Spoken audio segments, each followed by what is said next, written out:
जय जगन्नाथ मु दिवाकर दास आपण मानक प्रणाम करुच्ची। स्वामीर दीर्घायु कामना करी स्त्रीटी जो व्रत करे तार नाम हूँ सावित्री व्रत। आउ से सावित्री व्रत पड़ुची 26 मे सोमवार दिन। आउ सोमवार दिन जो नारी माने व्रत करने चाहते तो कौन रही तार नियम, सावित्री व्रत क्यों मैंने करेंगे क्यों मैंने करेंगे ना, सावित्री व्रतर कौन रही शुभ समय, संपूर्ण वीडियो को देखिले आपण माने जानीपारे कौन आमको करने को पड़ो। प्रत्येकटी नारी स्वामीर दीर्घायु कामना करती यही सावित्री व्रत दिन। सबु नारी माने चाहती जे मो स्वामी आगरू केमिति मु मरी जाए आउ मु शंका सिंदूर नहीं मरे, सबु नारी माने ये भाव में चाहती। तेणु ये व्रत जहाँकि ज्येष्ठ अमावास्या दिन आपण माने ये व्रत को पालन करती। सर्वप्रथमे नारी माने से दिन प्रातः स्नान बा सूर्य उदय पूर्व निहाती उठा दरकार। प्रातः स्नान करंतु आपण जल जो गाधौंती सेठी किछि लुण आपण से जल रे पकाई स्नान करंतु। आउ आपण तापरे आपण ठाकुर पूजा करी प्रस्तुत हो जातु। एबे सावित्री व्रत पालन करने पूजा करने जो माने घरे पूजा करुछंती से माने शिल शिलपुतारे लक्ष्मी नारायणकर आवाहन पूर्वक आप सावित्री माता पूजा करें, व्रत करें। घरे मध्य लक्ष्मी नारायण को पूजा करें कहीं जेहेतु माँ सावित्री लक्ष्मी नारायण को पूजा करी निजर स्वामी सत्यवान को जम पाखर छड़े आनी, अर्थात आयुष स्वामीर बढ़ी केवल नारीर पतिव्रता लक्षण हेतु। तो से आपण घरे आपण पूजा करें, घट बसई कलश से स्थापन कर लक्ष्मी नारायण पूजा करें। नुआ लुगा को आपण से दिन मंदिर को जाई पूजा करें। क्यों मंदिर जी आपण देवी मंदिर जेकोसी देवी मंदिर आपड़ जापरेंगे, ग्राम देवी हूँ शिवों पाखे जेहेतु पार्वती अच्छा शिव मंदिर हो बा आपण जेकोसी देवी मंगला पाखे पूजा करें। घरे लक्ष्मी नारायण पूजा आपण करें। पूर्वर आपण सात्विक भोजन आपण करंतु। आउ ता सहित ये व्रत आपण को लिखाई 3 दिन धरी करिवार जो विधि रही आपण 3 दिन धरी ये व्रत पांजिरे दिया जाइए, किंतु ता पूर्वर आपण माने सात्विक भोजन करंतु।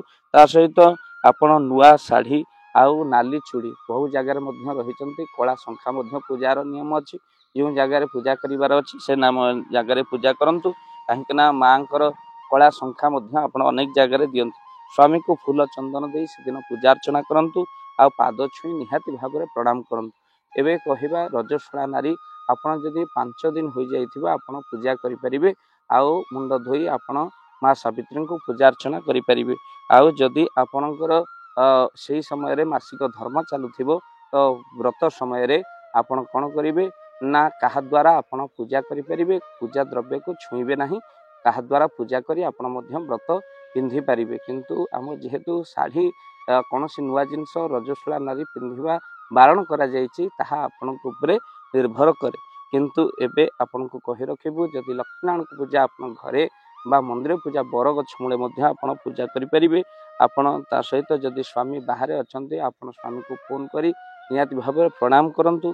ता सहित आपण को मृत्तिकिया रे ए व्रत बिल्कुल पालन करिवे नहीं। छुतिकिया रे मध्य अशौच समय व्रत पालन करिवे। व्रत डाहण हाथ में निहाती भाव में बांधतु। कला शाढ़ी से दिन बिल्कुल पिंधतु नहीं।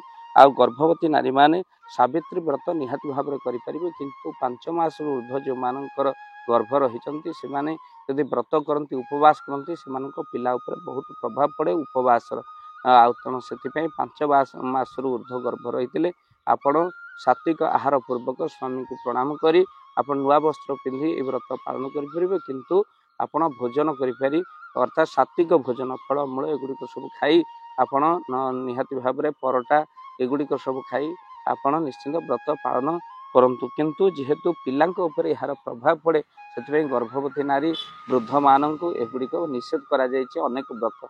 तो आम शास्त्र केते महान आपण माने देखन। ता सहित आपन को कहि रखिया चाहूँ यही व्रत जो माने असुस्थ अवस्था अच्छा देह असुस्थ अच्छी से माने बिल्कुल आपणकर उपवास बिल्कुल रहिबा कथा न।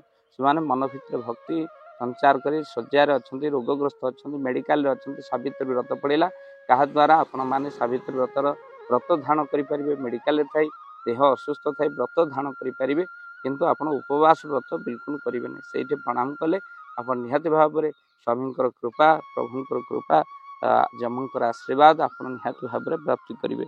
यही व्रत आपणकर 26 मे 8टा 23 रु 9टा 59 मध्य अति शुभ बेला पड़ुची। ता सहित मन रखि थांतु 26 मे 8:23 रु 9:59 पुणी 27 तारिख 8:27 पर्यंत जेहेतु अमावास्या रही तेणु आपण 12टा दिन आपण 26 नहेले आपण 8:23 रु जदि 9:59 मध्य पूजा करि पारु नाहंती 12:11 रु आपण माने पूजा करि परिबे एहा मध्य शुभ बेला रही। भक्तबंधु एई व्रत को आपण मन रखि थांतु। स्वामी भक्ति हेउची मुख्य तेणु स्वामी गुरु स्वामी परम बांधव स्वामी सेवा नारी धर्म स्वामी पादे मती अर्चनारी भक्ति अर्पित करिबु कर्म जे सबल स्वामी को प्रणाम करे स्वामी कथा माने तापई सबुदिन सावित्री तो से स्वामी कथा मानतु स्वामी मन भीतर केबे कष्ट दियंतु नहीं ता सहित गोटे दिन मुंडिया आउ सबुदिन झगड़ा ये सावित्री व्रतर किसी माने न था। महापुरुष अच्युत मध्य लिखिं समय एमती आसो जे कि सूता संगे प्रीति पियर कर बोरा बोरी भंडुव सावित्री पूजा जे घरे घरे हेब जड़े कि सती नर्थात सब स्वामी को दुर्व्यवहार करुवा नारी केवे भी सावित्री व्रतर शुभ फल प्राप्ति करें तेणु स्वामी को उचित सम्मान दिंतु ये व्रत फल निश्चिंत भाव में प्राप्ति करेंगे कहीं स्वामी गुरु स्वामी परम बांधव स्वामी सेवा नारी धर्म स्वामी पादे मती अर्चना भक्ति अर्पित करू कर्म केवल स्त्री जे केवल धर्म पालन कर नुहे स्वामी निज स्त्री को यथेष्ट सम्मान निहाती भाव में दबा दरकार कहीं स्वामी स्त्री संपर्क गोटे हल चपल भली गोटे पट हजिगले आउ गोटे पट मूल्यहीन हो जाए। वीडियो को निहाती भाव में शेयर करेंगे आउ चैनल जदि नुआ चैनल को निश्चिंत भाव में सब्सक्राइब कर दिंतु आउ आपण मान पूजा विधि संपर्क में आम अन्यत्र वीडियो आपण मान कहबू तेणु भाव दिवाकर चैनल सहित आप निहाती भाव में जोड़ी हूँ। जय जगन्नाथ जय पंचसखा जय जगन्नाथ।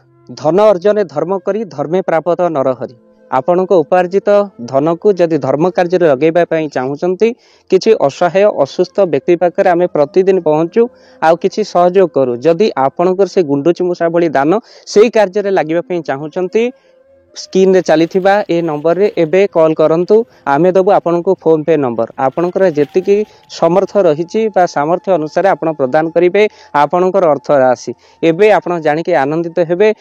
गोटी एम्बुलेंस किना जाइछि केवल रोगी सेवा पई जदि आपनकर किछि अर्थ से एम्बुलेंस पई आपन सहयोग करिबा पई चाहंती तो एबे कॉल करंतु एही नंबर रे आपन को अशेष धन्यवाद। जय जगन्नाथ।